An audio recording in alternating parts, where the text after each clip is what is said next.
부활하신 이 부활주일, 오늘도 주님 예배하기 위해서 이 자리에 나오신 모든 분들 환영하고 축복합니다. 우리 오늘은 이 자리에 이렇게 앉아서 예배할 수 없겠죠. 특별히 더 예수님 부활하셨습니다. 다른 누구도 아닌 바로 나를 위해 부활하신 예수 그리스도, 그분의 사랑, 그분의 은혜를 기억하며 우리가 이 시간 다 함께 자리에서 일어나서 우리 찬양하기를 원합니다.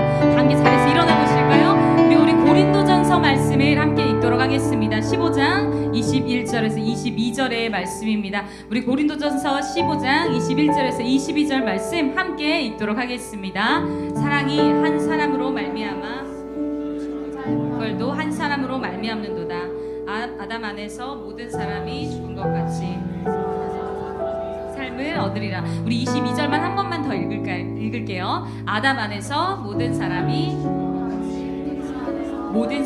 삶을 얻으리라. 여러분, 우리 새 삶이 시작되었습니다. 주님께서 부활하심으로 말미암아서 그 부활하신 주님이 지금도 우리와 동행하심으로 말미암아 우리에겐 새 삶을 살아갈 소망이 있습니다. 여러분, 그것이 바로 우리의 소망 되기를 원합니다. 그 부활하신 주님으로 인하여 기뻐할 수 있는 이유가 여기에 있습니다. 우리에게 새 삶을 허락하신 주님을 찬양하며 이 시간 주님 앞에 먼저 영광의 박수 올려드립시다. 주님, 부활하신 주님을, 나를 위해 부활하신 주님을 찬양합니다. 우리의 찬양 중에 영광 받아 주시옵소서. 할렐루야. 아멘. 우리가 찬양합시다.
주의 능력 주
물리치며 주의 빛 비추니 흔들리지 않네. 예수 이름으로 원수 떠나가네. 우리는 주님 우리 위해 어둠 물리치며 주의 빛 비추니 흔들리지 않네. 예수 이름으로 원수 떠나가네. 우리 마지막으로 주님 우리 위해 어둠 물리치며 주의 빛 비추니 흔들리지 않네. 예수 이름으로 원수 떠나가네. 우리는 영원히 나 살리라. 부활하신 주의 능력 주 안에 나 자유하네. 영원히 나 살리라. 부활하신 주의 능력 주 안에 나 자유하네. 주 이름 안에 영원히 나 살리라. 영원히 나 살리라. 주의 능력으로 우리가 사망에서 생명으로 거치심을 받았습니다. 주 이름으로 할렐루야. 영원히 나 살리라. 부활하신 주의 능력 주 안에 나 자유하네. 주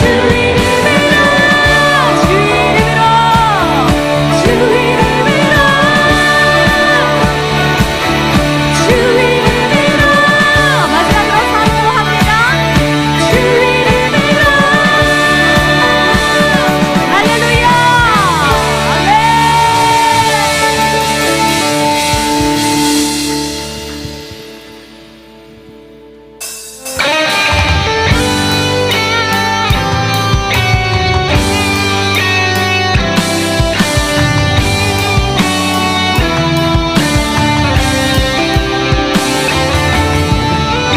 살아계신 우리 주님께서 지금도 우리의 모든 삶에 동행하시고 계시며 우리 그 기쁨으로 이 찬양 같이 고백합시다.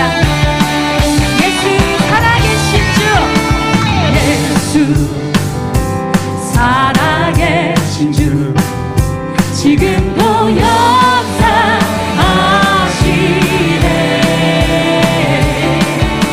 주는 이기신 주 사망 권세 물리치셨네.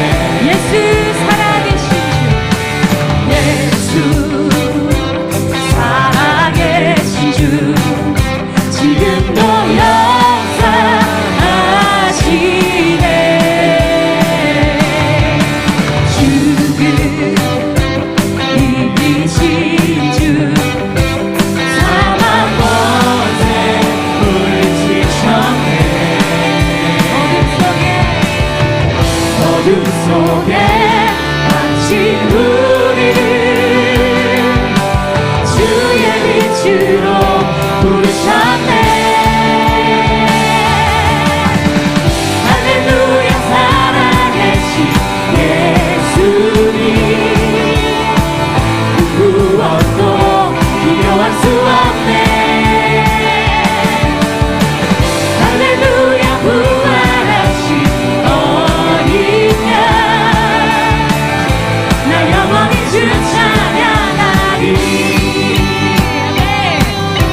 부르셨네. 할렐루야 할렐루야 살아계신 예수님 그 무엇도 비교할 수 없네. 할렐루야 할렐루야 부활하신 어린 양 너 영원히 주 찬양하리. 우리야말로 할렐루야 할렐루야 살아계신 예수님 그 무엇도 비교할 수 없네. 할렐루야 할렐루야 부활하신 어린 양 나 영원히 주 찬양하리네.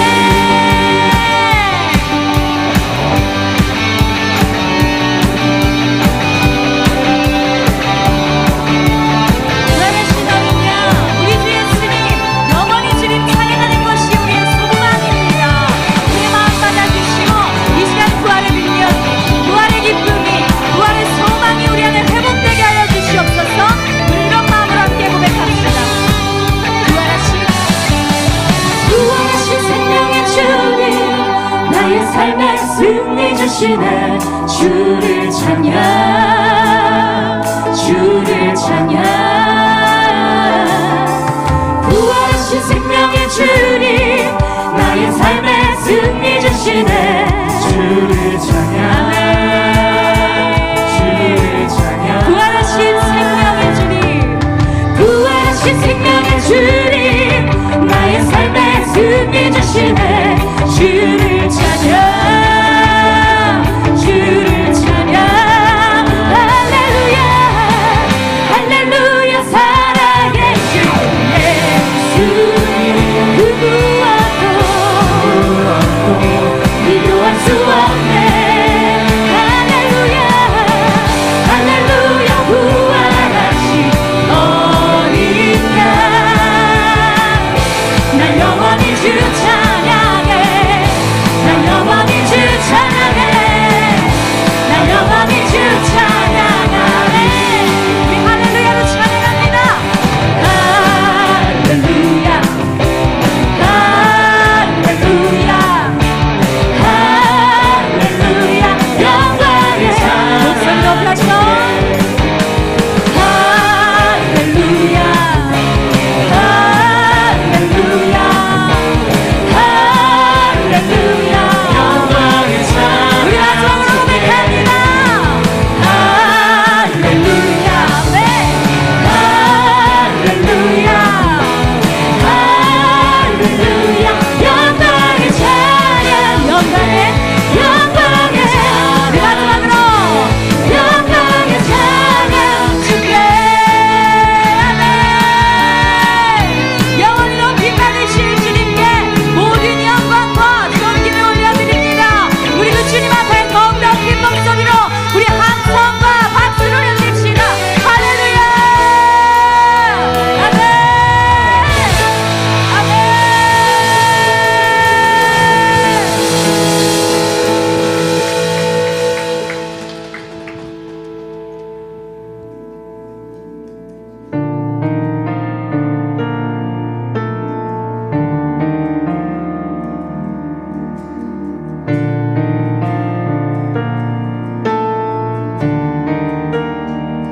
닿을 수 없고 오를 수 없네.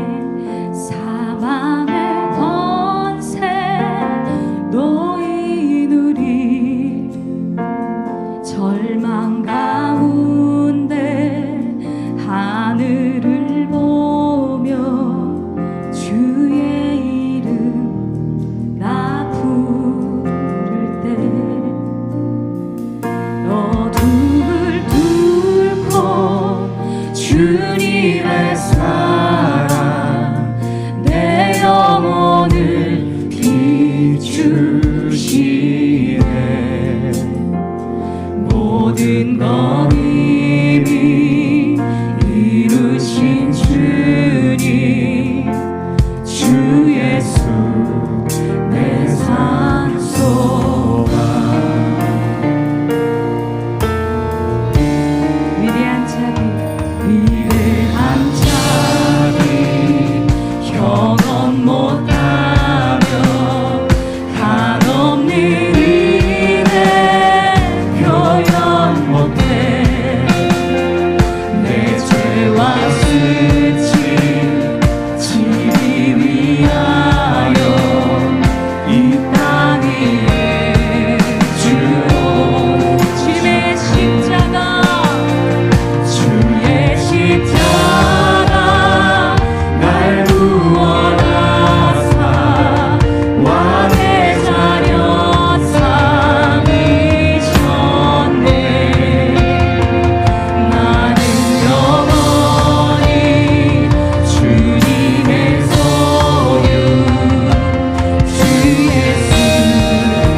시간 함께 기도할 때 이렇게 기도했으면 좋겠습니다. 부활의 능력 되신 주님, 그 부활이 우리에게 기쁨이 되는 것은 우리의 모든 죄를 담당하신 주님께서 다시금 살아나셔서 우리의 소망 되시고 우리의 생명 되시고 우리의 힘과 능력 되시기 때문입니다. 하나님, 이 시간 우리가 주님 앞에 나아갑니다.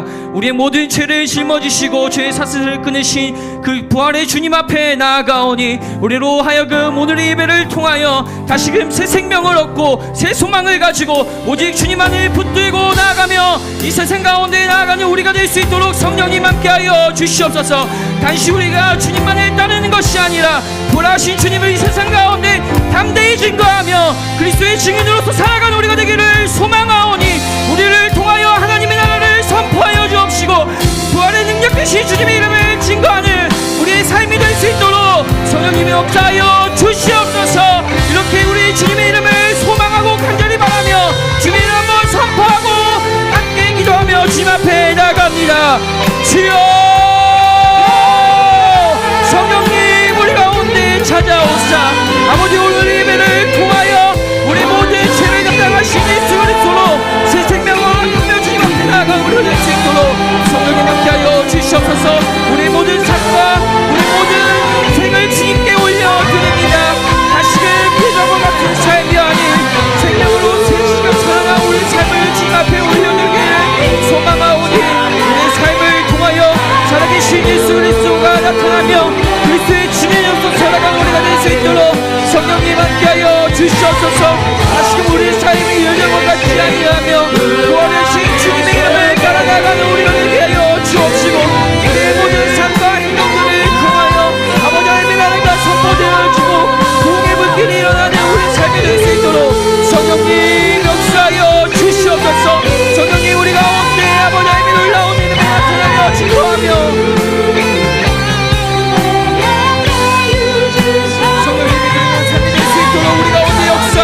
주시옵소서. 우리의 삶을 통하여 죽음을 이기신 예수 그리스도의 이름이 증거되길 원하오니 오늘 예배를 통하여 우리의 삶을 변화시켜 주시옵소서. 살아서 역사하시는 아버지 하나님, 우리의 모든 죄를 짊어지시고 부활하신 주님의 이름을 찬양하며 주님 앞에 나아갑니다. 주님 홀로 영광받아 주시옵소서. 우리가 그렇게 주님을 사모하고 소망하며 우리의 생명 되신 주님, 우리의 소망 되신 주님, 우리의 새로운 생명 되신 주님만을 붙들고 나아가 주님 앞에 나아가기를 원하오니 오늘 예배를 통하여 그 주님을 만나게 하여 주옵시고 우리의 삶이 이전과 같지 아니하며 생명 되신 주님과 함께 걸어가는 그리스도의 담대한 증인들로 살아가는 우리가 될 수 있도록 성령님 함께하여 주시옵소서. 그렇게 결단하며 주님 앞에 나아갈 때 우리를 통하여 주님이 이루실 놀라운 부흥의 역사들이 일어나는 우리가 될 수 있도록, 우리 드림워십이 될 수 있도록, 또한 우리의 모든 삶의 영역이 될 수 있도록 성령님 함께하여 주시옵소서. 그렇게 일하실 주님을 간절히 바라고 소망하며 주님 앞에 나아갑니다. 성령님 역사하여 주시옵소서. 그렇게 일하고 역사하실 주님의 이름을 찬양하고 소망합니다. 감사를 드리며 사랑이 많으신 우리 구주 예수 그리스도의 이름으로 기도드립니다. 아멘. 다시금 살아나셔서 우리 가운데 새 생명 주신 주님께 감사와 영광의 박수 올려드립니다. 아멘. 예배 나오신 드림워십 공동체 여러분, 주님의 이름으로 사랑하고 또 축복합니다. 이 시간 함께 다 같이 찬양할 때 좌우에게 먼저는 축복하기 원하는데요, 좌우에 계신 여러분께 이렇게 인사했으면 좋겠습니다. 부활하신 주님을 만납시다. 이렇게 인사하겠습니다. 부활하신 주님을 만납시다. 부활하신 주님을 만납시다. 부활하신 주님께서 여러분을 너무나도 만나기 원하시는 그 진실한 사랑을 담아서 오늘 여러분들을 만나주실 줄 믿습니다. 그런 마음을 담아서 먼저는 가슴에 손을 얹고 축복하며 찬양하도록 하겠습니다.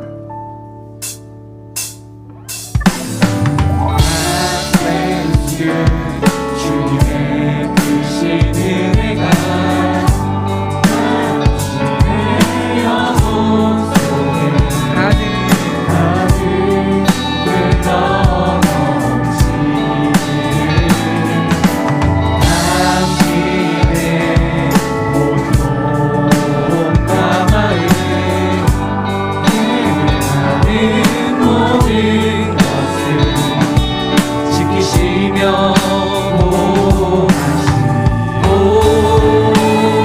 참 기쁨이 언제나 넘치기를 축복하고 기도합니다. 마음을 담아서 손에 뻗어서 축복합니다. God bless you. God bless you. God bless you. God bless you. God bless you. God bless you. 한 번 더 찬양합니다. 축복해요. 축복해요. 축복해요. 축복해요. 축복해요. 축복해요. 축복해요. 축복해요. 축복해요. 주님의 이름으로 사랑하고 축복합니다. 이 시간 목사님 나오셔서 평강과 용서, 부활하신 주님의 음성입니다 라는 제목으로 하나님의 말씀 선포해 주시겠습니다. 주님께서 우리와 함께 하심을 믿습니다. 그래서 옆에 있는 분들하고 해서 한번 인사하겠습니다. 예수님이 당신을 위해 죽으셨습니다. 한번 인사합니다. 예수님이 당신을 위해 죽으셨습니다. 다시 한번 인사합니다. 예수님이 당신을 위해 사셨습니다. 한번 인사합니다. 네, 아멘. 오늘 기쁜 부활주일이면서 또한 동시에 예배가 끝나고 옥상에서 또 고기를 준비하고 있는데요. 이런 날 아까 지나가다가 한 목사님이 저한테 이렇게 얘기하더라고요. 이런 좋은 날은 단축 예배 아니냐고 물어봤어요. 근데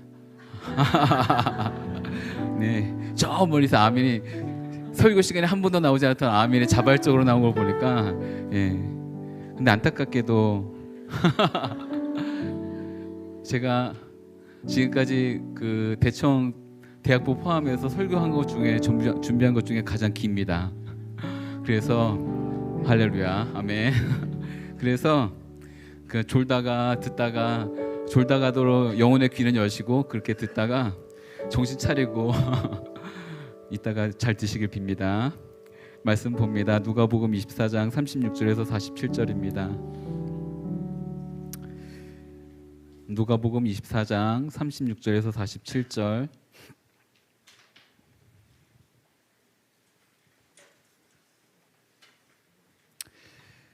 같이 읽겠습니다. 시작. 그들이 아직 이런 이야기를 하고 있을 때 예수께서 바로 그들 사이에 나타나셔서 말씀하셨습니다. 너희에게 평화가 있으라. 그들은 유령을 본 줄 알고 놀라며 무서워했습니다. 예수께서 그들에게 말씀하셨습니다. 어째서 두려워하며 마음에 의심이 일어나느냐? 내 손과 내 발을 보라. 바로 나다. 나를 만져보고 쳐다보라. 유령은 살과 뼈가 없다. 그러나 너희가 보다시피 나는 있지 않느냐? 예수께서는 이렇게 말씀하시고 그 손과 발을 보여주셨습니다. 그들은 너무 기쁘고 놀라워 오히려 믿기지 않았습니다. 그때 예수께서 그들에게 물으셨습니다. 여기에 먹을 것이 좀 있느냐? 그들은 구운 생선 한 토막을 갖다 드렸습니다. 그러자 예수께서는 그들 앞에서 생선을 가져다가 잡수셨습니다. 예수께서 그들에게 말씀하셨습니다. 내가 전에 너희와 함께 있을 때 모세의 율법과 예언서와 시편에서 나에 대해 기록된 모든 일이 마땅히 이루어져야 한다고 너희에게 말한 것이 바로 이것이다. 그리고 예수께서 그들의 마음을 열어 성경을 깨닫게 해 주셨습니다. 예수께서 그들에게 말씀하셨습니다. 이렇게 기록되어 있다. 그리스도께서 고난을 겪고 3일째 되는 날 죽은 사람들 가운데서 살아날 것이며 또 예루살렘으로부터 시작해 모든 민족에게 그의 이름으로 죄 용서를 받게 하는 회개가 전파될 것이다. 아멘. 오늘 읽었던 말씀 45절 말씀인데요. 45절 말씀 다시 한번 피시고 우리 가슴에 손을 얹고 한번 같이 읽겠습니다. 시작. 그리고 예수께서 그들의 마음을 열어 성경을 깨닫게 해 주셨습니다. 아멘. 이 말씀이 바로 오늘 여러분들에게 있길 빕니다. 성령님께서 또 주님께서 오셔서 우리의 마음을 열어주시고 성경을 깨닫게 해주시길 빕니다. 역사 가운데 가장 오래된 그리고 가장 많이 불려진 시와 음악과 설교의 주제가 있다고 한다면 그것은 십자가에 달리신 예수님이십니다. 우리가 이것보다 더 아름다운 주제를 발견할 수 있을까라고 고민할 때 아마도 십자가는 그 사랑의 결정체이기 때문에 우리에게 이보다 더 큰 사랑을 경험할 수 있는 것은 없을 것입니다. 누군가는 십자가가 고난의 상징이며 또한 십자가가 순환의 상징이라고 말하겠지만 그러나 십자가는 순환과 고난의 상징이 아니라 우리를 향한 사랑의 결정체입니다. 이전에 몇 번 나눴던 예 중에 하나인데 저희 애들과 함께 성경을 읽어줄 때가 있었습니다. 갓난아기 될 때였는데 뭐 6살, 4살 뭐 이런 때였는데 밤마다 성경을 읽으면서 이야기 성경이라는 것을 갖고 이제 아이들한테 읽어주는데 그때 이 예수님이 못에 박히는 십자가의 장면에 나왔을 때 그 이야기 성경에서는 그 부분을 이렇게 말했습니다. 예수님이 십자가에서 내려오시지 못한 이유는 그 예수님을 못 박은 못이 대못이어서가 아니라 예수님이 우리를 사랑하시기 때문이었다라는 것입니다. 예수님이 능력이 없고 예수님의 어떤 힘이 없기 때문에 그 십자가에서 내려오시지 못한 것도 아니고 예수님이 우리의 죄 때문에 고난을 당하시는 것이 십자가의 상징이 아니라 바로 우리를 향한 그 사랑의 가장 아름다운 결정체이기 때문에 예수님은 그 십자가에서 내려오시지 않았던 것이겠지요. 그렇기 때문에 누군가에게는 이 십자가라고 하라고 형이 사람들에게는 특별히 이 당시 로마 시대 가운데는 가장 최악의 어떤 죄수에 해당하는 사형 형벌이었는데 이거를 기독교는 가장 오랜 시간 동안 다른 것도 아닌 오직 이 십자가 하나만을 심벌로 삼고 있는 것입니다. 누가 이 시대로 따진다면 사형수가 앉게 되는 단도대를 목에 걸고 다니겠습니까? 누가 정기 의자를 목에 걸고 다니겠습니까? 이것이 우리가 믿는 종교의 상징입니다라고 말하며 자랑할 수 있는 사람이 누가 있겠습니까? 이거는 고난과 순환의 결정체가 아니라 우리를 향한 사랑의 결정체이기 때문에 우리는 그것을 믿고 또 따르는 것이죠. 인류의 가장 오래된 문학의 주제가 있다고 한다면 그것은 아마도 사랑일 것입니다. 요즘 이 사랑에 대한 문학의 주제가 깨어져서 드라마나 영화나 보면 바람을 피고 하는 것들이 온통 이제 난리를 피고 있는데 그러나 그렇지 않지요. 사랑의 깨어짐에 대해서도 아파하기 때문에 이혼이라는 것이 나왔다고 한다면 아마 인류의 가장 오래된 사랑이라고 하는 주제가 가장 아름답게 펼쳐진 곳은 아마 십자가 위에서일 것입니다. 인간이 경험할 수 있는 가장 숭고하면서도 위대한 사랑은 바로 십자가 위에서 우리에게 보여준 주님의 사랑일 것입니다. 그렇기 때문에 우리는 그 어떤 것보다도 십자가를 바라볼 때 그리고 주님과 그 눈을 맞출 때 우리의 마음과 정신과 영혼이 감동케 되는 것을 경험할 것입니다. 예수님께서 십자가에서 죽음을 당하심으로 자신의 생명을 내어주셨습니다. 아마 이것을 통해 사단은 착각했을지 모르지요. 마치 자신이 영원한 승리를 얻은 것처럼 여겼고 자신이 마치 하나님을 이긴 것처럼 생각했고 그리고 하나님의 아들이신 예수 그리스도에게서 생명을 빼앗을 수 있었다고 생각했던 모양입니다. 사망이라는 권세는 죽음이라는 것을 통해서 의기양양하게 그 힘을 드러냈을 것이고 또한 마지막이기 때문에 강력하게 어둠의 능력으로 모든 세상을 자신의 그 어둠의 그림자로 덮을 수 있었다고 생각했을 것입니다. 그러나 사실 누구도 예수님에게서 생명을 뺏을 수 없습니다. 예수님이 분명히 말씀하셨던 것 중에 하나는 생명을 내어줄 수 있는 것도 그리고 생명을 다시 취할 수 있는 것도 오직 예수님의 권세 아래 있었기 때문에 우리는 이 예수님의 죽으심과 부활하심에 대해서 전혀 다른 각도로 갖고 나아가야 된다는 것이겠죠. 예수님은 인간이 가지는 어떤 그 연약함이 가지는 본성에 따라서 굴복적인 모습을 보이시지 않았습니다.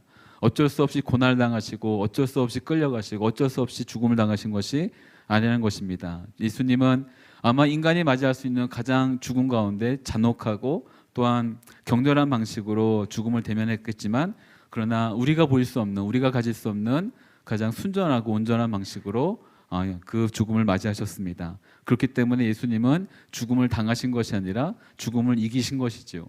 그리고 그 순종함으로 죽음을 정복하신 것입니다. 이것을 믿는 것이 믿음입니다.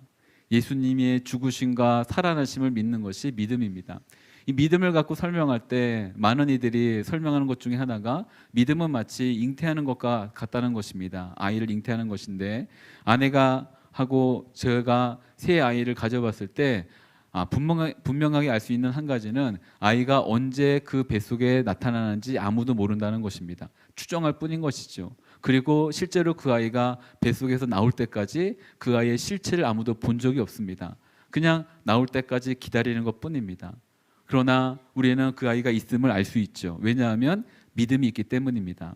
그 아이는 뱃속에서 자라나고 있고 한 번도 본 적이 없지만 분명 그 생명의 박동 소리가 우리 가운데 전달되고 있기 때문에 그렇습니다. 예수님의 이 죽으심과 부활하심에 대한 믿음은 이와 동일합니다.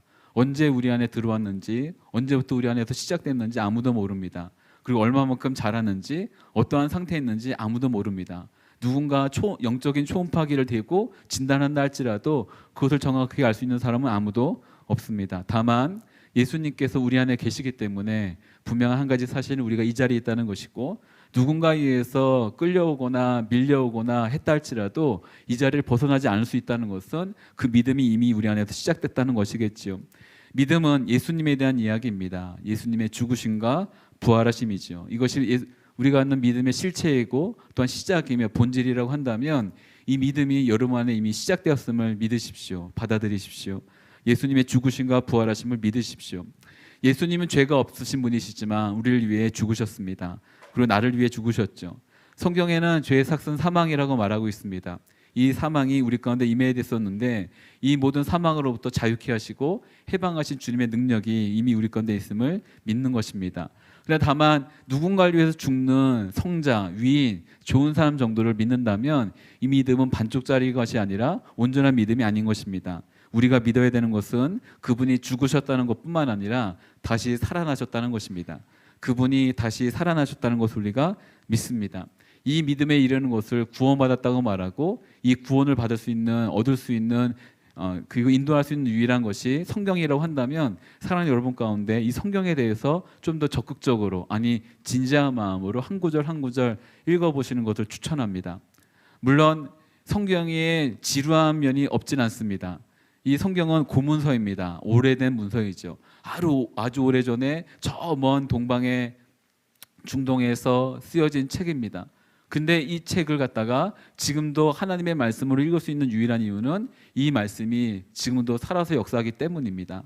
그런데 진지한 마음이 없다고 한다면, 그리고 그 구절에 있는 한 구절 한 구절 우리가 읽어보지 않는다고 한다면 아마도 이 구절의 전체적으로 갖고 있는 메시지에 대해서 우리가 오해할 수도 있을 것입니다. 그러니 사랑하는 여러분 가운데 예수님의 죽으심과 부활하심을 믿기 위한 이 믿음을 갖기 위해서 온전한 믿음과 또한 믿음의 성장과 성숙을 이루기 위해서 하나님의 말씀을 진지하게 읽어보기를 강력하게 추천합니다.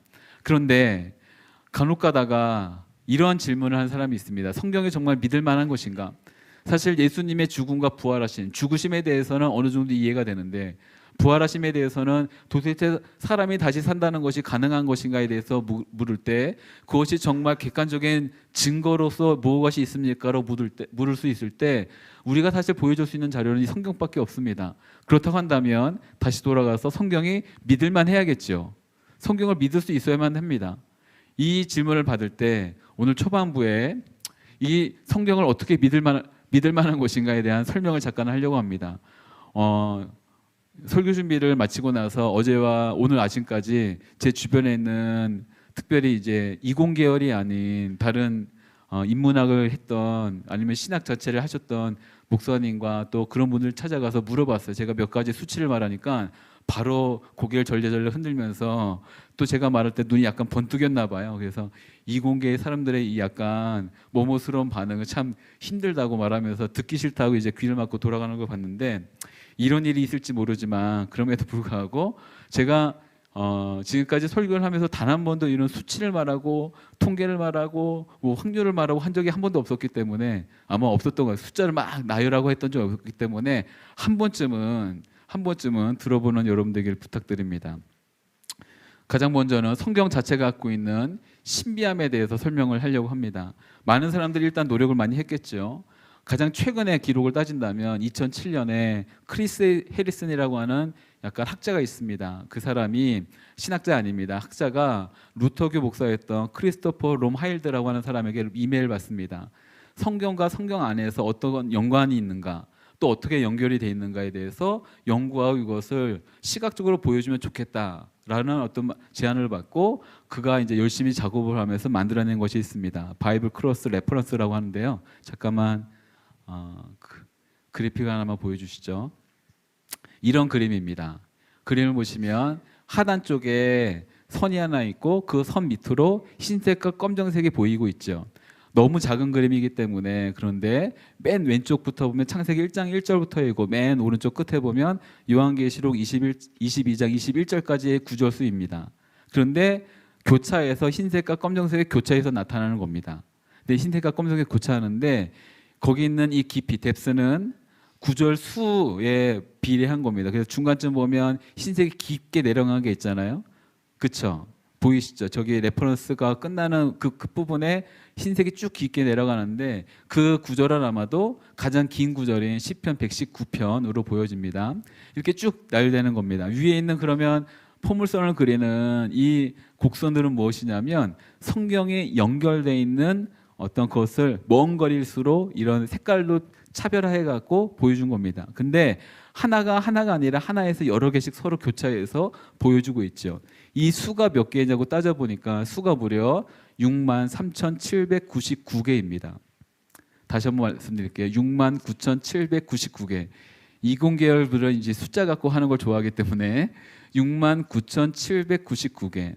성경 안에 이제 구절을 따져봤죠. 성경 안에 도대체 몇 구절 정도가 있을까요? 학자마다 이런저런 의견을 나누고 있는데 통상적으로 31,112구절이 있다고 생각합니다. 그러면 지금 성경 안에 있는 구절 수보다 2배가 더 넘는 숫자가 지금 있는 거 교차되고 있잖아요. 그렇다고 한다면 성경 안에서 서로가 뭔가 이렇게 연결되어 있다고 이제 그림을 포물선을 막 그린 겁니다. 무려 63,799개. 그런데 생각해 보시면 창세기 1장 1절부터 요한계시록 22장 21절까지 서로 이렇게 막 63,799개가 교차돼서 상호 연결되면서 서로를 보완하면서 설명하고 있다는 겁니다. 성경은 어림잡아서 40명 정도의 저자가 1600년 동안에 1400에서 1600년 동안 쓴 책입니다. 그 안에 총 구절이 31,112구절이 있다고 한다면 이 구절 안에서 이렇게 서로 연결되어서 설명을 하면서 보완하면서 일치를 가질 수 있는 글이 있을까? 책을 만들어낼 수 있을까? 무려 1400에서 1600년 동안 사람이 쓰면서 40명의 또 다른 저자가 서로 다른 시대 가운데 서로 다른 환경과 문화 안에서 공통된 주제를 쓴다고 할지라도 이렇게 일치하거나 서로 연결돼서 상호 보완하면서 연결할 수 있는 책을 만들어낼 수 있을까라고 한다면 불가능합니다. 예를 하나만 쓰도록 하죠. 우리가 지금 한 100명 정도에서 110명 정도 왔다 갔다 지금 요즘 예배를 드리고 있습니다. 주일 출석 예배 인원 정도입니다. 그런데 이 인원이 100명 정도 인원이 이제 순차적으로 뭐 우리 예배에 대해서 아니면 저에 대해서 아니면 누군가에 대해서 글을 쭉 써가기 시작하는 겁니다. 근데 멀리 가지도 말고 딱 10년 동안 글을 썼을 때 그 글이 하나로 일치할 수 있는 확률이 얼마 될까요? 없습니다. 단언컨 없습니다. 10년까지 갈 필요도 없이 일주일 동안 서로 다른 글을 서로가 다른 방에서 집에서 써서 갖고 왔을 때 그 글이 일치하거나 서로 인용할 수 있는 가능성은 제로입니다. 제로인 거예요. 서로 이미 존재하지 않는 자료에 대해서 인용할 수 있다는 것 자체가 불가능한 일인 것입니다.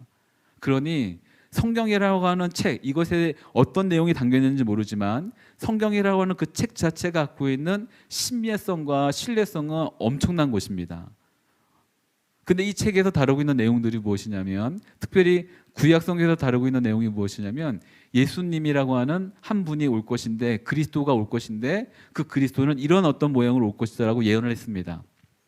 그래서 두 번째로 넘어가는데, 이 예언하는 것에 구자 수가 몇 개나 될까? 사람들이 막 이만큼 허황되게 부풀려 봤을 때는 300개에서 400개 정도의 구절수가 있다고 봤는데, 근데 사람들이 연구하면서 또 조시 맥도웰이라고 하는 사람이 결론적으로 그 모든 것을 다 쳐내고 정말 핵심적이고 중요한 자료라고 꼽은 것이 61개 구절이 있습니다. 61개 구절. 이 구절, 혹시라도 누군가 나중에 메시아, 그리스도라고 하는 사람이 등장했을 때 최소한 61개 구절을 성취해야만 그는 메시아가 될 거라고 밝혀낸 것입니다. 그러니 나중에라도 혹시 누군가 예수님 말고 누군가 내가 제 이름 예수다라고 등장했을 때 그 61개의 구절수를 확인하고 성취되는 걸 보면 됩니다. 이 사람이 진짜인가 가짜인가 알 수 있는 거겠죠. 그렇다고 한다면 이 말을 한다는 이유는 예수님이 61개 구절을 성취했다는 얘기겠죠. 한 사람이 그러면 이미 오랜 시간 동안 펼쳐져 있는 예언서에 나와 있는 그 예언들을 61개 예언들을 하는 사람에게 맞춰질 수 있는 가능성을 또 계산해야 되지 않겠습니까? 그런 일을 하는 사람들이 좀 중요한 신학자들이 있겠죠. 근데 신학자가 이 일을 하지 않고 1960년대에 이름을 까먹었어요. 피터 스토너라고 하는 사람이 수학자입니다. 그리고 그는 작가였는데 수학자이자 작가였는데 수학 학장까지 했던 사람인데 그의 제자들과 함께 10여 년 동안 계산을 한 거예요. 왜냐하면 그 앞에 조시 맥도웰이라는 사람이 이제 몇 가지 이제 제한 겁니다. 왜냐하면 메시아라고 하는 단어가 일반 남성형으로 쓰였기 때문에 여성이 안 되는 겁니다. 이것은 여성 차별적인 용어가 아닌 거예요. 일단은 메시아라는 그 용어를 쓸 때 남성으로 왔기 때문에 남성이 되는 거니까 이제 남성만 되는 거고 아브라함의 계열 중에 이렇게 쭉쭉쭉 빼다 보니까 이제 막 극소수의 후보군이 나오게 됐을 때 피터 스토너라고 하는 사람이 사이언스 스픽스라고 하는 책에서 하나만 보여주세요. 그 다음 거. 이런 8개 핵심 구절을 뽑아냈어요. 어떻게 뽑아냈냐면 메시아는 베들레헴에서 태어날 것이다. 메시아의 도래를 알리는 사자가 메시아보다 먼저 나타날 것이다. 메시아는 나귀 새끼를 타고 예루살렘에 입성할 것이다. 메시아는 친구에게 배신을 당할 것이다. 메시아는 은 30개에 팔릴 것이다. 은 30개를 가지고 토기장에 밭을 살 것이다. 동정녀에게서 태어날 것이다. 고난을 받고 죽을 것이다. 이 8개의 어떤 최소한 8개의 예언 정도는 맞아야 된다라고 했을 때 일반적으로 계산을 해봤습니다. 일반적으로 이제 요즘 우리 오지선다잖아요. 이 문제가 오지선다의 문제가 8개가 있어요. 저희 수학 시간은 아니지만 확률을 알려드리려고 합니다. 8개 문제가 있는데 오지선다예요. 근데 내가 공부를 하나도 안 했어요. 그래서 찍는 거예요. 8개 문제를 오지선다를 다 찍습니다. 찍었는데 다 정답인 거예요. 이게 확률이 얼마가 될까요? 우리 수학과. 네, 그래서 계산해봤더니 0.0000256입니다. 0.0000256 거의 0에 수렴하는 값이잖아요. 그런데 메시아의 등장은 오지선다가 아닙니다. 훨씬 복잡해요. 가장 복잡한 게 뭘까요? 시간입니다. 모든 확률에서 가장 측정하기 어려운 게 확률이 뭐냐면 시간입니다. 근데 시간마저도 다 계산했을 때 이제 이걸 갖고 이제 아까 말한 스토너라고 하는 사람이 열심히 계산했더니 어떻게 나왔냐면 10의 17승 분의 1 10의 17승 분의 1 그러니까 분모가 10의 17승인 거예요. 그리고 10의 17승 분의 1 감이 안 오시죠? 사람들이 감이 안 오니까 이분이 또 그것을 비유로 들어줬어요. 이분이 있던 곳이 이제 텍사스주인데 그림 하나만 보여주세요. 텍사스주인데 텍사스 전역에 은하를 쭉 까는 겁니다. 텍사스 전역. 텍사스가 대한민국보다 3배가 크거든요. 3배가 큰 대한민국 텍사스주에 은하를 전부 쫙 까는 겁니다. 그러면 2피트, 60cm 정도의 높이에 올라오는 거예요. 그 정도로 많은 거예요. 10의 17승 개의 주화를 쭉 깐다면 텍사스 주 전체에 깔았을 때 60cm만큼 쌓이는 겁니다. 이 60cm만큼 쌓인 주화 중에 은하 중에 하나만 색칠을 해놓은 거예요. 그리고 어딘가에 둡니다. 그리고 눈을 가린 한 사람이 마음껏 돌아다니다가 한참을 돌아다니다가 이제 무심코 집어서 딱 들었는데 그 것 중에 하나를 딱 집어 들었는데 텍사스주 전역 어디든 간에 마음껏 돌아다니다가 하나를 딱 집어 들었는데 그 은하가 칠해져 있었던 은하인 거예요. 이게 그 확률입니다. 굉장히 역시 여기 이공계율이 이렇게 별로 없나요? 8개의 예언이 한 사람에게 성취될 수 있는 확률은 10의 17승분의 1인데요. 그리고 나서 여기서 끝나면 안 되니까 이분이 또 그러면 48개는 어떻게 될까? 또 계산을 합니다. 48개. 이제부터는 이제 계산하기가 싫어지겠죠. 네. 무려 10의 157승분의 1인 거예요. 10의 157승분의 1. 이건 뭐 계산이 안 되죠. 이 사람이 그래서 계산이 안 되니까 산술적으로 이렇게 보여줍니다. 지구를 중심으로 저 멀리 60억 광년 떨어져 있는 곳을 두고 반지름을 삼는 큰 원을 하나 그린 거예요. 지구로부터 60억 광년 떨어져 있는 곳을 반지름을 두고 한 원을 삼았을 때 일렬로 전자라는 개념인데 전자를 갖다가 10의 157승분을 쫙 깔았어요. 그러면 60광년이 되는 이 반지름을 하는 원이 채워질 수 있을까라고 했을 때 이렇게 말합니다. 점 하나만 생긴다. 저만하면 생긴다. 그래서 60억 광년을 반지름을 한 것보다 무려 계산한 걸 보니까 10의 28승을 더 곱해야지만 이 10의 157승분의 7승이 채워진다는 거예요. 그런데 아직 61개까지 안 갔어요. 왜냐하면 61개는 도저히 계산이 안 되니까, 못하니까. 그래서 멈췄습니다. 굉장히 놀라운 숫자죠. 자, 여기까지 설명했는데 뭐 그렇다는 얘기입니다.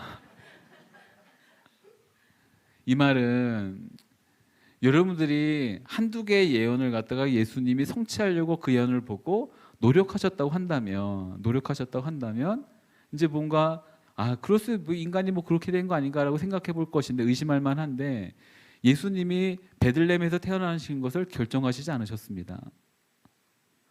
먼저 부모보다 태어나갖고 내가 메시아로 태어나기 때문에 자, 베들레헴으로 가서 이렇게 하면 됩니다라고 주장하지도 못했습니다. 그러니 말씀이 응해지는 61개의 말씀이 응해지는 가운데 예수님이 확인되어진 것뿐인 것이죠. 그리고 우리 가운데 그분만이 그리스도라는 것을 알게 되는 것입니다. 그럼 이런 어떤 놀라운 사실이 있음에도 불구하고 그렇다고 한다면 성경에 뭐라고 나오냐면 예수님이 다시 살아나셨다라고 성경에 나오고 있는 거예요. 이제 객관적인 자료라고 말씀드린 성경 안에서 뭐라고 나오냐면 예수님이 다시 살아나셨다라고 하는 것을 우리가 그래 믿을 수 있겠네 라고 한다면 사실은 불가능한 일입니다. 왜냐하면 부활은 믿을 수 없는 일이에요. 그 내용을 성경이 말해주고 있습니다. 저는 오늘 이 얘기를 하고 이렇게 빙빙 돌아왔어요. 부활을 혹시 믿지 못한다고 한다면 그것은 어색한 일이 아닙니다. 이상한 일이 아닌 거예요.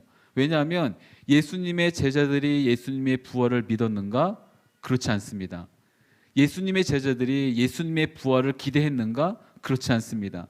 예수님의 제자들이 예수님의 죽고 사심에 대해서 말씀하셨을 때 그것이 아멘하며 화답했는가? 그렇지 않습니다. 그런 일은 있지 않았습니다. 우리들뿐만 아니라 죽으신 예수님에 대해서 사도들이건 제자들이건 아리마다 요셉이건 아니면 니고데모이건 누구이건 간에 그 어떤 누구도 받아들이지 않고 믿지 않고 거부하고 기대조차 하지 않았던 것이 성경에 적혀져 있는 일인 것입니다. 그러니 혹시라도 마음 가운데 부활에 대해서 그것이 정말 있을 법한 일인가? 라는 마음이 든다면 이상한 거 아닙니다. 잘못된 거 아닙니다. 잘못된 신앙 아닌 것입니다.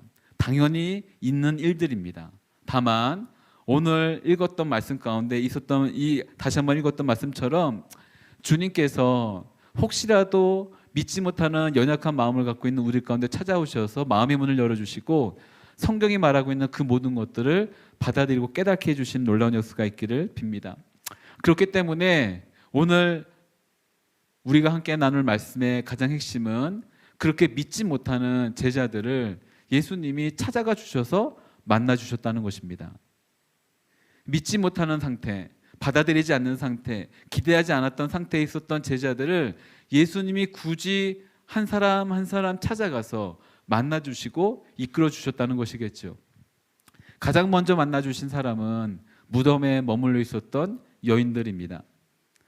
저는 성경에 보면서 여인들의 믿음이 위대하다라고 말하기보다는 예수님에 대한 그 마음이 여인들이 더 간절하고 풍성했다라고 믿습니다. 그래서 예수님에 대한 믿음을 갖고 나아가는 여인들이 더 많았던 것 같아요. 그리고 역사 가운데 여인들로 말미암아 본받을 만한 어떤 믿음의 사람들이 더 많았던 것도 사실이죠. 예수님께서 가장 먼저 여인들을 만나 주셨을 때, 그런데 그 여인들을 만나 주셨던 그 여인들의 모습은 무덤가에 머물러 있는 여인들이었습니다. 그리고 무덤가에 찾아갔던 여인들이죠.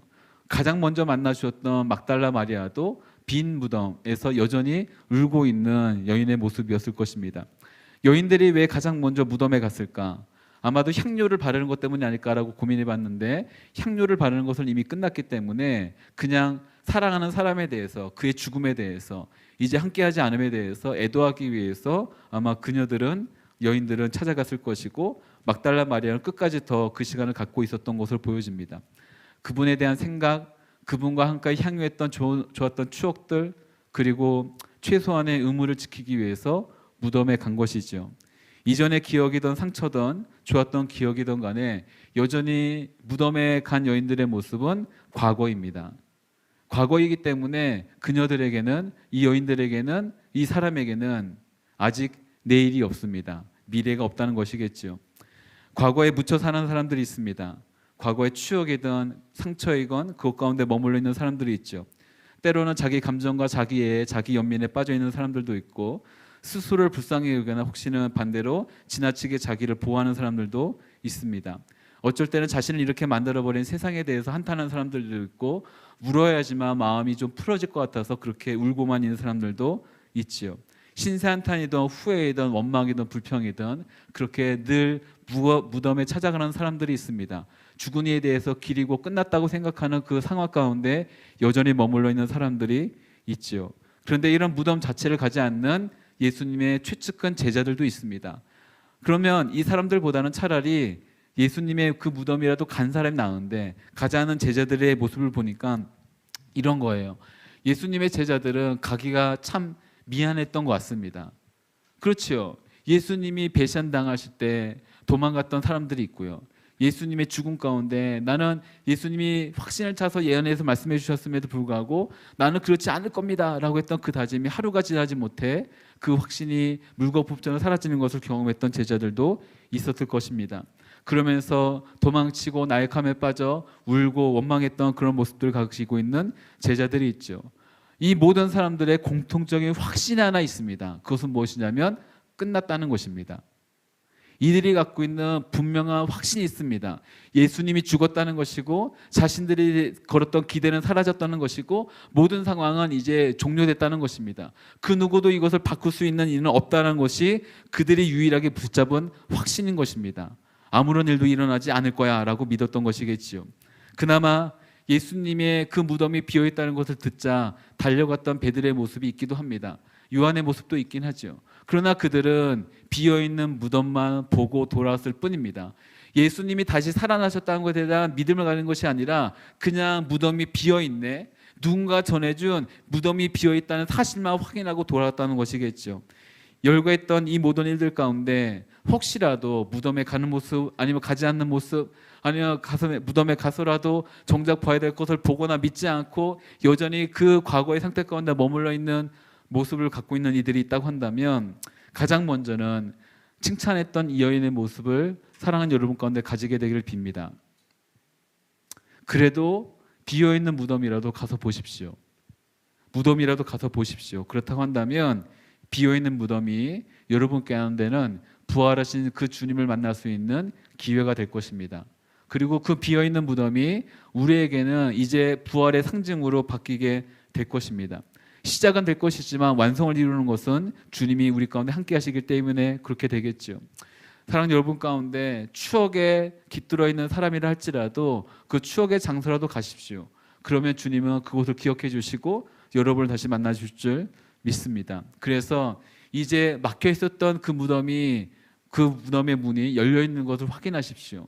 그리고 죽은 냄새가 풀풀 날 것 같은 그 부패한 냄새가 있을 것 같은 장소에 잘 개어져 있는 그곳을 변화된 것을 경험하는 여러분들 되길 간절히 빕니다. 저 개인적으로는 예수님은 성경 공부 시간에 제가 이런 얘기를 간혹 했었는데, 예수님은 TJ이신 것 같아요. 예, FP나 뭐 저기 갔으면 그냥 나오셨을 텐데 옷을 그냥 내버려 두시고 했을 텐데 옷을 더 잘 정리하시고 그러잖아요. 그렇죠? 예, 그렇게 생각 안 하세요? TJ이십니다. TJ이신 것 같아요. 전 TJ 아닙니다. 근데 TJ이신 것 같아요. 그리고 꼼꼼하시고 이렇게 세심하시고 그러신 분입니다. 그러면서 여러분의 암울했던, 그리고 끔찍했던, 보고 싶지 않았던 그 모든 상처와 그 모든 기억들이 깔끔하게 정리되어 있는 것을 확인하십시오. 인간의 노력으로는 그 모든 것들이 정리가 되지 않습니다. 여러분이 불교에서 말하는 3일 동안 절을 하는 300배가 아니라 300일 동안 열심히 기도를 하는 어떤 그런 걸 갖고 내가 이 모든 것으로 자유케 되길 원합니다라는 마음으로 기도한다고 해서 그 모든 일들이 이루어질까? 그렇지 않을 것입니다. 그런 일들이 일어나지 않을 것입니다. 왜냐하면 인간의 노력으로는 그런 것들이 해결되지 않기 때문입니다. 착하게 살겠다고 다짐하면 우리가 착하게 살 수 있습니까? 아니에요. 돌아서면 바로 나쁜 마음이 오죠. 그리고 그 마음이 오래가지 않을 것도 또한 알고 있습니다. 그러나 이제 정리되지 않았던 우리 인생 가운데 그 누구도 건들 수 없었던 복잡했던 더럽혀져 있던 썩어 있던 그 모든 것들 가운데 주님이 새날을 시작하심을 믿습니다. 그래서 빈 무덤을 확인하시고 선포하십시오. 주님은 살아나셨습니다. 나의 어두운 과거들, 내가 갖고 있었던 모든 아픈 상처들을 그 해결하시고 이기시며 부활의 신앙이 우리 가운데 시작된 것을 믿는 것입니다. 거기 예수님이 입으셨던 잘못된 그 수의 어둠의 옷과 죽음의 옷이 이제 벗겨져 있음을 확인하십시오. 우리가 입고 있었던, 우리가 입으려고 했었던 끝과 마지막과 죽음의 옷들도 역시 벗겨져 있음을 확인하십시오. 그리고 잘 정리되어 있을 것입니다. 주님은 우리 가운데 그 일들을 행하시기 위해서 십자가에 죽으시고 모든 죽음과 사망의 권세를 깨뜨리시고 이기시고 부활하신 분이기 때문에 그렇죠. 그러기 위해서는 사랑하는 여러분 가운데 용기를 가지십시오. 그리고 여러분의 과거와 여러분의 상처와 여러분의 어려움과 어두운 면과 직면할 수 있는 용기가 있길 빕니다. 덮어놓지 마시고 도망가지 마시고 그렇게 잘못된 신앙이 아니라 정직하게 주님과 함께 나가는 여러분들 되기를 간절히 빕니다. 그리고 나서 우리가 읽었던 말씀은 이전에 엠마오로 가는 두 제자가 있습니다. 이 엠마오로 가는 두 제자를 예수님께서 또 찾아가십니다. 예수님 참 바쁘세요. 힘드세요. 제가 만약 12명의 제자뿐만 아니라 함께하는 제자들과 있었다고 한다면 이런 제자들의 모습을 보면 굉장히 힘들었을 것 같아요. 예전에 말씀을 묵상하다가 참 지난 시간에 이런 얘기를 안 했죠. 지난주에는 굉장히 어려운 얘기만 좀 많이 했었는데 예수님이 굉장히 힘드셨을 겁니다. 겟세마네 동산에서 기도하고 계셨어요. 그리고 땀이 피가 되도록 간절하게 기도하면서 주 앞에 나갔던 시간입니다. 그런데 그 장소를 알았던 가룟 유다가 찾아와서 예수님을 배신하고 팔아넘기잖아요. 근데 그들이 훈련된 군사들과 하인들이 찾아왔을 것입니다. 그러니 칼을 들고 찾아왔을 때 그에 대항하는 모습을 보였던 제자들 중에 베드로가 칼을 휘둘렀습니다. 근데 베드로가 직업이 무엇입니까? 어부잖아요.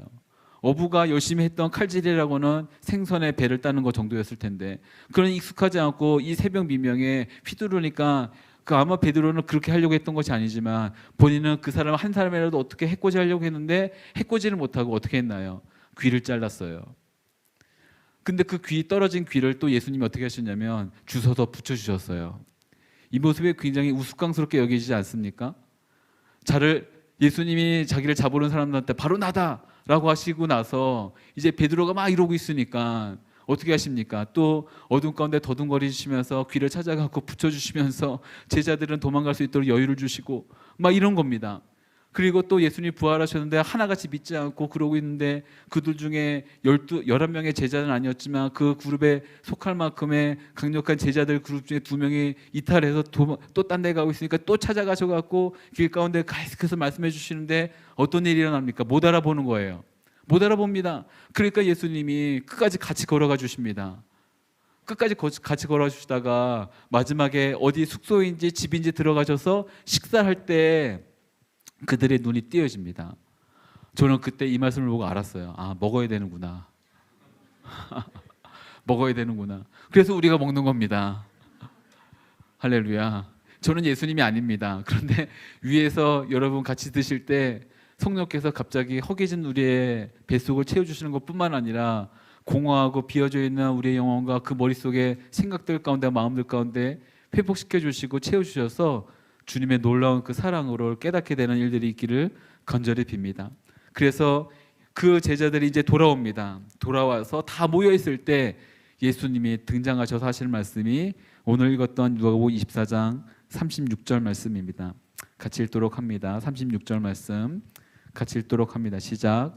그들이 아직 이런 이야기를 하고 있을 때 예수께서 바로 그들 사이에 나타나셔서 말씀하셨습니다. 너희에게 평화가 있으라. 아멘. 이런저런 이야기, 이렇게 저렇게 이렇게 이야기를 하고 있을 때 예수님이 다시 오셔서 그들 가운데 나타나시고 먼저 이렇게 말씀하신 것입니다. 왜 이렇게 나를 못 알아보느냐? 왜 믿지 못했냐? 내가 한 말씀을 기억하지 못했냐라고 책망하신 것이 아니라 두려움과 불안과 염려와 걱정과 근심 가운데 있었던 이들, 도망가고 있었던 이들, 그리고 무언가 움츠려 있었던 이들, 바로 그들 가운데 나타나셔서 이렇게 말씀하시는 것입니다. 너희에게 평강이 있을 것이다. 이 말을 정확하게 번역하면 너희는 평강 안으로 들어가라. 너희는 평강 안으로 들어가라. 왜냐하면 이미 평강이 너희 눈앞에, 너희 발 앞에 펼쳐졌고 열려져 있기 때문이다. 그러니 너희는 믿음의 한 걸음 한 걸음 내딛어서 이미 너에게 열려있는, 너에게 허락되어 있는 그 누구도 줄 수 없는 평강으로 들어가라고 말씀하시는 것입니다. 이제 부활하신 주님의 그 영광이 우리 눈앞에 펼쳐지고 우리 마음 가운데 펼쳐져서 그 누구도 줄 수 없었던 놀라운 평강이 여러분 가운데, 우리 가운데 있기를 간절히 빕니다. 그래서 우리가 간절히 원하는 한 가지는 이런 것입니다. 우리가 주님의 말씀을 읽을 때, 들을 때 아직까지 우리의 마음이 어두워지고 귀가 어두워져서 깨달지 못할 수 있습니다. 그리고 집으로 돌아갈 때 아니면 식사를 할 때 여전히 우리의 마음이 어두워질 수 있습니다. 그런데 그런 노래를 포기하지 않으시고 끝까지 붙잡아 주시고 쫓아오시면서 말씀해 주시고 우리 마음을 만져주셔서 주님이 우리 가운데 주신 이 놀라운 은혜를 깨닫게 되는 역사가 있기를 간절히 빕니다. 우리 모든 사람이 다 그 일을 경험하면 참 좋지만, 그러나 오늘은 어떤 한 사람이, 또 다음 주는 어떤 한 사람이, 또 계속해서 그 한 사람 한 사람이 이 주님의 말씀에 깨달음이 온전히 임하여서 주님의 말씀에 능력이 있구나, 그 말씀이 나의 가운데 이미 임했구나, 그 말씀이 이미 나에 성취되어졌구나, 그래서 이 말씀 붙들고 살아가는 나의 가운데 세상이 주면, 세상이 다가오는 그 모든 불안과 염려와 걱정 가운데 내가 더 이상 염려하거나 걱정할 필요가 없구나, 내가 이런 것 가운데 두려워할 필요가 없구나, 내가 이런 것 가운데 내가 무너질 필요가 없구나라는 것들을 확인하는 여러분 가운데 여러분 되기를 간절히 빕니다. 주님은 언제나 그렇게 찾아가셔서 말씀하시는 분이십니다. 반모섬에 갇혀 있었던 요한에게도 찾아가셔서, 유배지에 있었던 그에게 찾아가셔서 평강이 너에게 있다, 평강 안으로 들어가라고 말씀하셨던 그가, 갇혀 있었던 그가, 눌려 있었던 그가, 혹시라도 죽음의 위협 가운데 있었던 그가 이제 신비한 계시의 말씀을 볼 수 있었던 은혜가 있었던 것처럼 그 놀라운 은혜가 우리 가운데 있기를 간절히 빕니다. 아무것도 바뀐 것이 없고 우리 눈으로 볼 때는 여전히 아무것도 바뀌지 않았지만, 그러나 믿음의 눈을 바라볼 때 우리 가운데 말씀하시는 주님을 발견하게 된다는 것입니다. 그리고 나서 가장 중요한 메시지를 듣습니다. 읽었던 말씀 46절, 47절 말씀 같이 읽습니다. 46절, 47절입니다. 같이 읽습니다. 시작.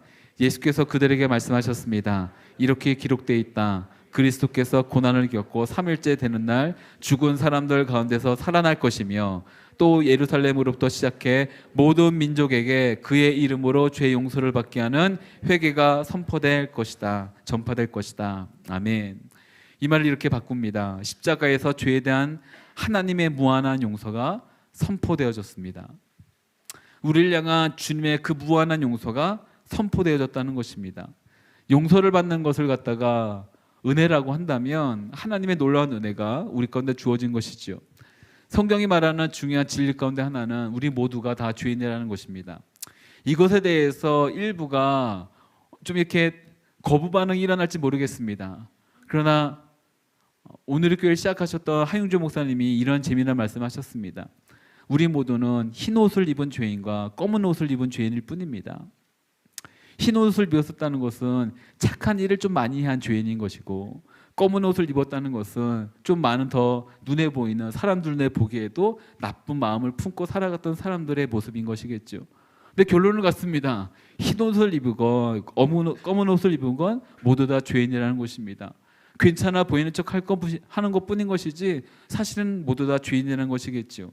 그렇다고 한다면 우리에게 필요한 것은 무엇인가? 은혜를 입는 것입니다. 은혜를 입는 것입니다. 한두 번 인용하고 설명했던 단어가 있는데, 지난주에는 다른 의도에서 다른 의미에서 말했던 것인데 레미제라블이라고 하는 단어가 있습니다. 불쌍한 사람들이라는 뜻이죠. 이런 질문을 예전에 한번 했었던 적이 있습니다. 불쌍한 사람들의 반대는 무엇일까요? 불쌍하지 않은 사람들? 어떤 것이 불쌍하지 않은 사람일까요? 어떻게 하면 불쌍하지 않게 되겠습니까? 가장 좋은 질문은 어떻게 하면 불쌍하지 않은 것이 될까요? 라는 겁니다. 반대로 그러면 이것을 알 수 있는 것은 이 극에서, 이 소설에서, 아니면 이 영화이건 이 어떤 오페라에서, 뮤지컬에서 이 사람들이 왜 불쌍한 사람들인가에 대해서 말하고 있는 것을 눈여겨보면 됩니다. 왜 불쌍한 사람들입니까? 아무도 신경 써주지 않기 때문입니다. 아무도 그들 가운데 거들떠 보지 않기 때문입니다. 아무도 그들 가운데 도움의 손을 펼쳐주지 않기 때문입니다. 오히려 더 그거로 몰아가고 있기 때문인 것입니다. 그렇다고 한다면 불쌍하지 않은 사람이 아니라 불쌍한 사람의 반대는 불쌍함을 입는 사람들인 것입니다. 누군가가 그들을 불쌍하게 여겨주는 것입니다. 그래서 아무도 그들 가운데 도움의 손을 펼쳐주지 않았는데 손을 펼쳐서 적극적으로 도움의 손을 펼쳐주고 그들의 상태 가운데서 나올 수 있도록 도움을 경험한 것이 이 불쌍한 사람들의 반대인 것입니다. 우리 모두가 다 불쌍한 사람들, 죄인이라고 한다면 불쌍하지 않은 상태로 가는 것이 아니라 누군가가 우리에게 불쌍하지 않을 수 있도록 불쌍히 여겨주는 것을 경험하는 것이 바로 우리가 불쌍한 사람들의 반대가 된다는 것입니다. 그런데 아시지 않습니까? 우리 모두 다 불쌍한 사람들인데 누가 우리를 불쌍히 여겨주겠습니까? 혹시라도 불쌍하지 않은 상태로 갈까봐 더 안 갚으며 달려붙어갖고 그렇게 끌어내리는 것이 아니겠습니까? 한 어떤 소설에 이런 얘기가 나옵니다. 지옥에 빠져 있었던 한 여인이 제발 나 좀 도와달라고 그러니 그를 수호했던 천사가 하늘에 계신 존재에게 부탁을 합니다. 그러니 그 부탁을 받았던 분이 이렇게 말하죠. 그 천사에게 만약 그녀가 이 땅에서 했던 것 중에 정말 하나라도 기억할 만한 것이 있으면 그걸 그녀에게 줘서 그것이 그 상태 지옥에서 빠져나올 수 있는 일이 되도록 해달라 하니까 그 천사가 곰곰이 따져보니까 이 땅에서 할 것 중에 하나가 무엇이냐면 팥뿌리 하나를 그냥 줬던 것입니다. 그러니 그녀에게 팥뿌리 하나를 던져줍니다. 지옥에서 팥뿌리 하나를 잡고 올라오는 거예요.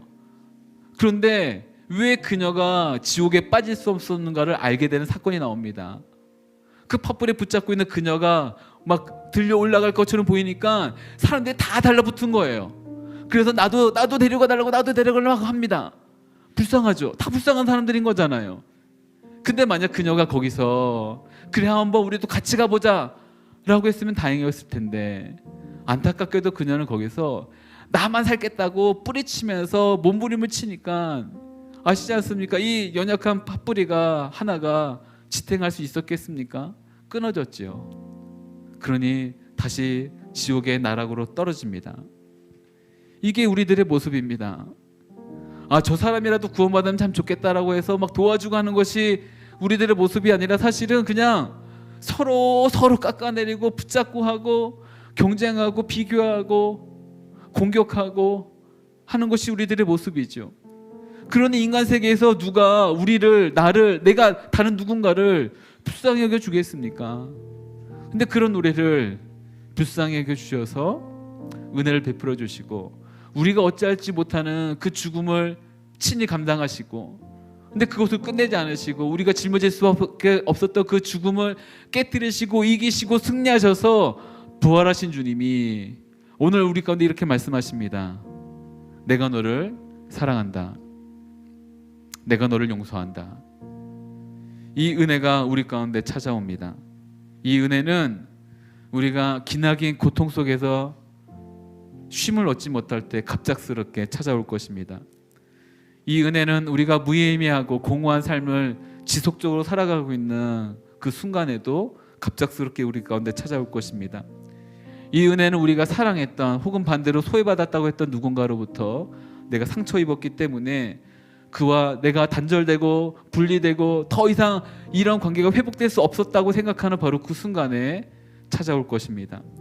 우리는 우리의 약함과 무관심과 적의와 그리고 모든 공허한 가운데 방황하고 있을 때 그리고 이 방향의 끝은 알 수 없다고 생각하며 주저앉았던 바로 그 순간 가운데 찾아올 것입니다. 이 은혜는 해를 거듭해도 내가 갈망했던 것들 내가 간절히 바랬던 것이 이루어지지 않았기 때문에 내 손에 아무것도 쥐어지지 않은 채 허탈한 마음으로 주저앉는 바로 그 순간 가운데 절망과 그리고 아쉬움과 어려움 가운데 허탈한 마음으로 모든 일이 다 끝났다고 여겼던 바로 그 순간 가운데 찾아올 것입니다. 그리고 한 줄기 빛이 되어 모든 어둠을 꿰뚫고 들어오게 될 것이죠. 이렇게 말씀하실 것입니다. 너는 용서받았다. 그리고 내가 너를 사랑한다. 내가 생각했던 그 모든 끝은 이제 끝났다. 내가 생각했던 모든 마침표는 이제 끝났다. 이제 내가 너에게 행한 일들을 경험하라. 예전에 한두 번 인용했던 유명한 학자의 설교문을 인용합니다. 당신은 용납되었습니다. 당신은 용납되었습니다. 당신보다 더 위대하고 큰 존재에 의해서, 그러나 당신은 그 이름을 알지 못하는, 정확하게 이해하지 못하는 그분으로 인해서 용납되었습니다. 지금 그 이름의 참된 의미를 알려고 노력하지 마십시오. 아마도 훗날 그분의 이름을 분명하게 알게 될 것입니다. 지금은 무언가 하려고 노력하지 마십시오. 아마도 훗날 여러분은 무언가 하게 될 것입니다. 아무것도 구하지 마십시오. 아무것도 행하려 하지 마십시오. 아무것도 의도하지 마십시오. 다만 한 가지, 여러분이 용서받았다는 것만 받아들이십시오. 이분은 영어로 표현을 했기 때문에 이렇게 말합니다. 당신이 업세티드 됐다는 것을 업세티드 하십시오. 당신은 누군가에 의해서 용서받았습니다. 당신은 누군가에 의해서 용납되었습니다. 당신은 누군가에 의해서 이미 이겨냈습니다. 내가 할 수 있었던 능력은 없지만, 내가 할 수 있었던 일들은 아니지만 이미 우리 가운데 이루어진 일들인 것이겠죠. 그럴 때 사랑하는 여러분 가운데 세 가지 일이 필요합니다. 첫 번째로는, 가장 먼저는 여러분 자신을 용납하십시오. 그런 일을 할 수밖에 없었던 자신에 대해서 용서하십시오. 뭐 아주 작은 누군가에 대한 원망과 불평과 욕과 화냄과 큰 소리 지름에 대해서 그냥 지나가 버리고, 그때 그거는 내가 화가 나서 그랬던 것뿐인 거야 라고 지나갔던 그 모든 순간들에 대해서. 근데 그 일들이 자꾸 쌓이다 보니까 지금의 나의 모습이나, 혹시 아니면 괜찮게 여기고 싶은 나의 좀 더 의로워지고 싶었던 모습과 괴리감이 이뤄짐을 말미암아 용납할 수 없었던 나의 모습들, 실패하고 실수하며 무너졌던 나의 어떤 모습에 대해서 용납하지 못했던 나의 모습들, 그것이 일이건 이성교제이건 직장이건 결혼하지 못한 것이건 죄책감과 죄 이식에 대해서 눌리고 있는 그 모든 자신에 대해서 더 이상 괴롭히지 마십시오. 못살게 구지 마십시오. 겉봐 넌 이것밖에 되지 않아 라고 용납하지 않는 일들이 아니라 그냥 여러분 스스로를, 여러분 자신에 대해서 받아들이십시오. 왜냐하면 나아진 모습으로서의 우리를 주님께서 용납하신 것이 아니라 그냥 여러분 스스로 여러분 있는 그 모습 그대로를 주님께서 용납하십니다. 그리고 이렇게 말씀하십니다. 너는 나의 사랑을 받는 존재야. 네가 그 사랑을 받을 만한 존재라는 것을 증명했기 때문에 사랑을 받는 것이 아니라 너는 그 존재만으로도 너는 나의 사랑을 받고 있는 거야. 그러니 내가 이 많은 사랑을 받을 만한 것을 받겠다고 뭔가 몸부림치면서 증명할 필요가 없는 것입니다. 그냥 여러분 스스로를 받아들이십시오. 부활의 주님이 여러분 찾아가서 왜 이것밖에 하지 못했냐고 책망하시는 것이 아니라 그냥 여러분 스스로를 용납하시고 받아들이셨다는 것을 기억하십시오. 두 번째, 여러분이 용서해야 될 그 사람을 용서하십시오. 내가 그 사람에 대해서 복수할 수 있다고 생각하는 그 권리를 포기하십시오. 부활의 주님은 원수 갚는 것이 내게 있다고 말씀하십니다. 그 타이밍이 언제인지 어떻게 행하실 것인지에 대해서는 주님의 손에 있는 것입니다. 우리가 해야 될 것은 무엇이냐면 그냥 그 사람을 내 마음속에서 먼저 용서하는 것입니다. 그가 행한 일에 대한 적당한 보상은 주님이 정확하게 하실 것입니다. 주님의 정의를 믿으십시오. 주님의 공의를 믿으십시오. 주님의 타이밍을 믿으십시오. 다만 내 마음 가운데 있는 그 사람에 대한 오히려 그 일 때문에 눌려있는 나의 이 모든 것으로부터 자유케 되기 위해서는 그 사람을, 그 존재를 그냥 여러분 마음에서 먼저 용서하고 용납해 주십시오. 마지막 세 번째, 그래서 나와 그 용서받을 만한 용서해 줘야 될 그 존재를 사랑하십시오. 이것이 부활의 주님을 믿음으로 받아들일 우리의 인생에 가장 필요한 일일 것입니다. 세상의 변화는 의인으로부터 시작된 것이 아니라 용서받은 자로부터 시작되었습니다. 세상의 변화는 뭔가 하겠다고 혁명을 일으켰던 사람들로부터가 아니라 주님의 사랑을 경험하고 용서를 경험하고 용납을 경험했던 자들로부터 시작된 것입니다. 바로 그런 이들의 찬양이 찬송가에 실렸고, 그런 이들의 고백이 기독교 신앙을 이끌었고, 그런 이들의 사랑과 용서가 교회를 유지했습니다. 배부르게 해주는 것이, 그리고 뭔가 대단한 혁명이, 대단한 어떤 분기가 교회를 유지한 것이 아니라 죽음과 공포와 위협 속에서도 그들을 용서하고 사랑했던 그 하나님의 나라의 정신이, 그리고 우리 충만한 어떤 용서가 우리 가운데 있었기 때문에 교회가 또한 이 세상이 그나마 이나마 유지될 수 있었던 것입니다. 사랑하는 여러분 가운데, 특별히 젊음의 시기 가운데 있는 청년들이 있는 시기 가운데 왠지 모를 억눌림과 원망과 또 피해의식이 있을 수 있습니다. 그렇죠. 요즘에 보니까 더 그렇더라고요. 그런데 그런 것으로 여러분의 마음과 생각을 더 상처받게 하는 것으로 이 시간을 보내는 것은 너무 아깝습니다. 아까운 시간들이죠. 그렇다고 해서 뭐 아무것도 주지 않는데 털털 이렇게 털어버리고 일어나기에는 좀 어려운 일들입니다. 사실이죠. 그러나 분명한 한 가지, 주님이 여러분을 위해 죽으시고 부활하셨습니다. 그리고 여러분에게 주님의 평강을 주시길 원하시고 용서하시길 원하시고 그 사랑으로 살아내길 원하십니다. 이 사랑이 여러분 삶 가운데 나타나길 원하고 또 날마다 매 순간마다 이 사랑을 경험하길 원하고, 그래서 그 사랑으로 충만한 여러분 되기를 간절히 빕니다. 아까 있던 찬양인데요, 많이 시간이 지났지만 찬양 한 곡 같이 하고 같이 기도하겠습니다. 닿을 수 없고 오를 수 없네 사막의 권세 노인 우리, 절망 가운데 하늘을 보며 주의 이름 나 부를 때 어둠을 뚫고 주님의 사랑 내 영혼을 비추시네. 모든 것 이미 이루신 주님, 주 예수 내 산소망. 이 찬양 같이 하면서 믿음의 선포하며 나갑니다. 주님께서 이미 이루셨습니다. 어둠은 이미 깨졌고 사망의 권세는 이미 무너졌습니다. 우리는 선포하며 이 찬양할 것입니다. 나를 둘러싼 모든 어둠의 결계는 깨어졌습니다. 그리고 나를 둘러싼 모든 사망의 공포는 이미 깨어졌습니다. 우리가 붙잡을 것은 예수 그리스도의 부활의 능력인 것입니다. 함께 찬양할 때, 믿음의 선포하면서 나갈 때, 혹시라도 우리를 둘러싼 모든 어둠의 사단의 속성이 있다 할지할 때 나는 이것들로부터 이미 자유케 됐다는 것을 믿음으로 선포합시다. 같이 찬양합니다. 닿을 수 없고 오를 수 없었네. 오를 수 없네 사망의 권세 노인 우리, 절망 가운데 하늘을 보며 주의 이름, 거룩하신 주님의 이름, 우리의 소망되며 생명 되신 예수님의 이름 우리가 부르며 나갑니다. 어둠을 뚫고 주님의 사랑 내 영혼을 비추시네. 모든 것 이미 이루신 주님, 이루신 주 예수 내 산소망, 내 산소. 위대한 자비 형언 못하네. 위대한 자비 형언 못하네. 한없는 은혜 표현 못하네. 표현 못해. 내 죄와 수치지기 위하여,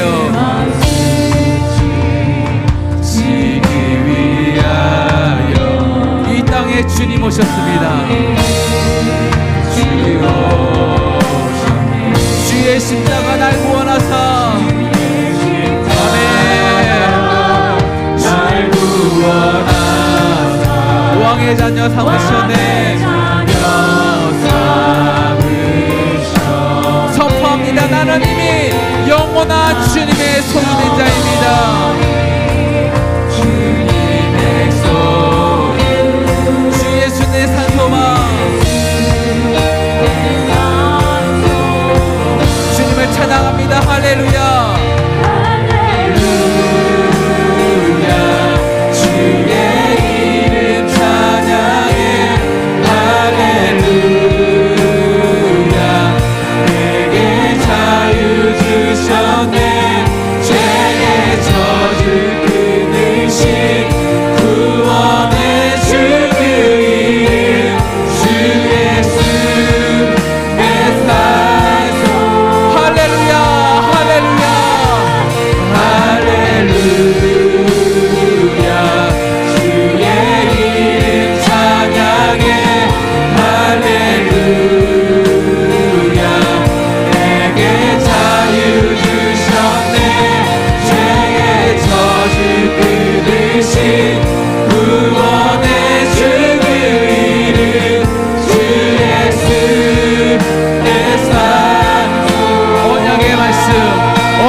말씀 언약의 말씀 이어지다 주님의 오미 시작됐습니다. 죽음을 이기신 유다의 사자 믿음으로 선포합니다. 우리 주 예수 부활하셨네. 한 번 더 찬양합니다. 언약의 말씀, 약속의 말씀, 성경의 모든 말씀이 성취되어진 그 부활의 아침 가운데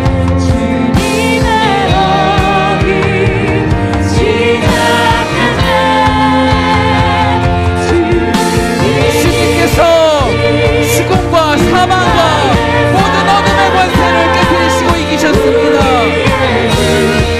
아멘, 아멘. 우리의 주 부활하셨네.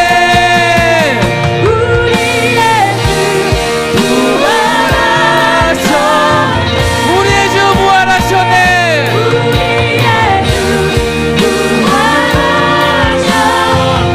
아멘.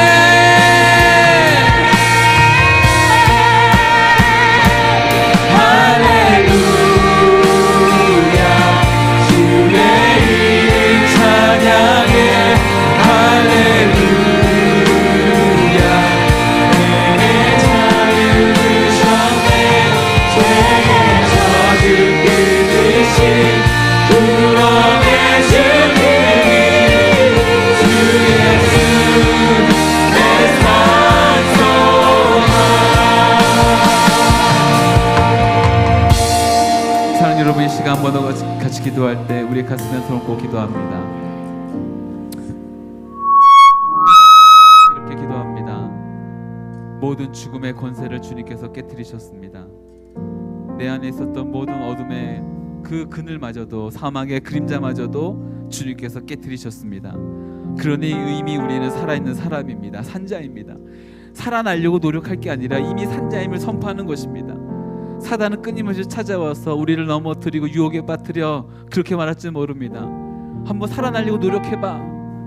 내가 그럴 만한 존재라고 한번 증명해봐. 그러나 그럴 필요 없습니다. 우리의 산자들입니다. 우리가 그럴 노력할 것이 아니라 믿음의 선포가 필요한 것입니다. 나는 이미 십자가에서 주님과 함께 살아났다. 그러니 죽어 있었던 생각들 가운데, 죽어 있었던 모든 마음 가운데 선포하며 같이 기도합니다. 모든 어둠은 떠나갈지어다. 모든 어둠은 떠나갈지어다. 모든 죽음의 그림자는 사라질지어다. 모든 죽었던 마음은 사라질지어다. 내가 권세 있는 죽음에서 이기신 부활의 예수 그리스도의 이름에 명하노니 너 모든 사단아, 죽음아, 어둠아 떠나갈지어다. 함께 기도하며 나갑니다. 같이 기도하겠습니다. 오 주님, 이 시간 내가 권세 있고 능력 있는 예수 그리스도의 이름에 명하노니 우리 살아가는 모든 기침이 마음과 어떤 생각과 들을 수 있는 모든 사단의 생각들, 어둠의 생각들, 마음에 남아 있었던 모든 죽음의 그림자들 떠나갈지어다. 떠나갈지어다. 떠나갈지어다. 놀라는 내 가운데 우리가 믿음으로 주 앞에 나아갑니다. 아름다우신 주님의 이름을 찬양합니다. 주님의 말씀 가운데 찬송을 내리며 찬송을 드리며 나가는 주님의 백성들 될 수 있도록 성령 하나님, 성령 하나님, 이 시간 오셔서 사람 한 사람 주님의 은혜가 피하며 말씀해 주시옵시고 하나님 생명의 우리과 주시옵시고 생명의 영원함을 누리는 복되는 생명 될 수 있도록 주여 인도하여 주시옵소서. 살아나기 위해서 노력한 지키옵니다. 이 시간 우리가 주시옵시고 하나님 넓었던 모든 생각들 가운데 날짜 폭발을 하여 주시고 꽃을 피게 하여 주셔서 우리 가운데 참된 영혼의 빛을 살 수 있는 시간 될 수 있도록 주여 인도하여 주시옵소서.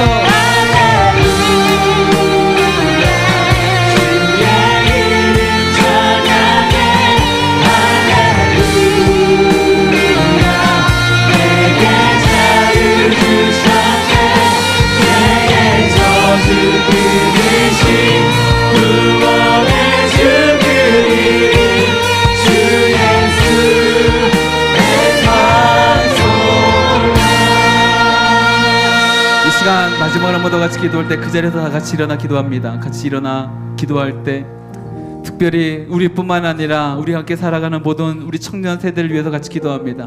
다음 세대를 위해서 기도합니다. 사단이 얼마나 마지막 때까지 그 사악한 기운을 펼치면서 어둠의 그림자를 펼치면서 그 모든 그림자 가운데 많은 이들 더 붙잡아 놓으려고 노력하겠습니까?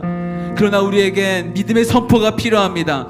너 모든 어둠은 떠나갈지어다. 청년들 간에 들여져 있는 모든 자살의 정을 떠나갈지어다.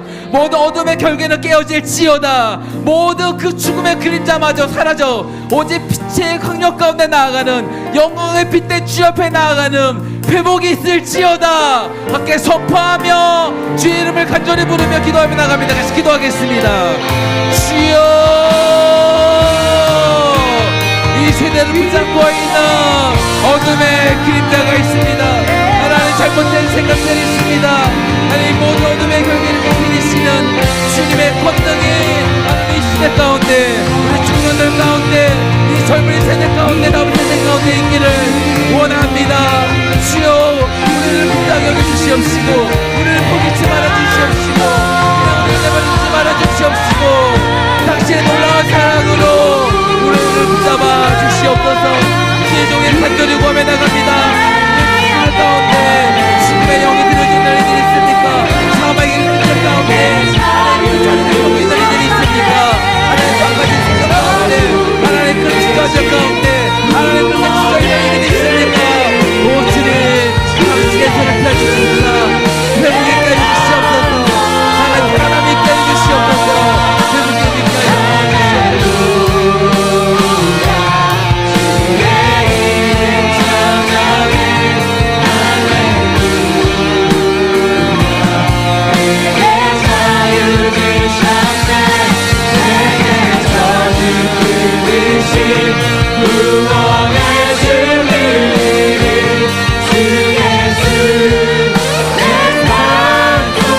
함께 찬양합니다. 할렐루야, 할렐루야, 주의 이름 찬양. 할렐루야, 할렐루야. 내게 자유 주셨네. 내게 저주 끊으신 구원의 주님 주 예수 내 산소. 주 예수 내 산소만. 주 예수 내 산소. 주 예수 내 산소만. 주 예수 내 산소만.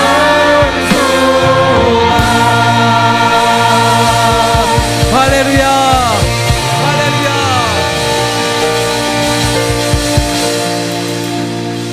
사랑하는 주님, 부활의 주여, 또 우리 소망의 주 되신 주님의 이름을 찬양합니다.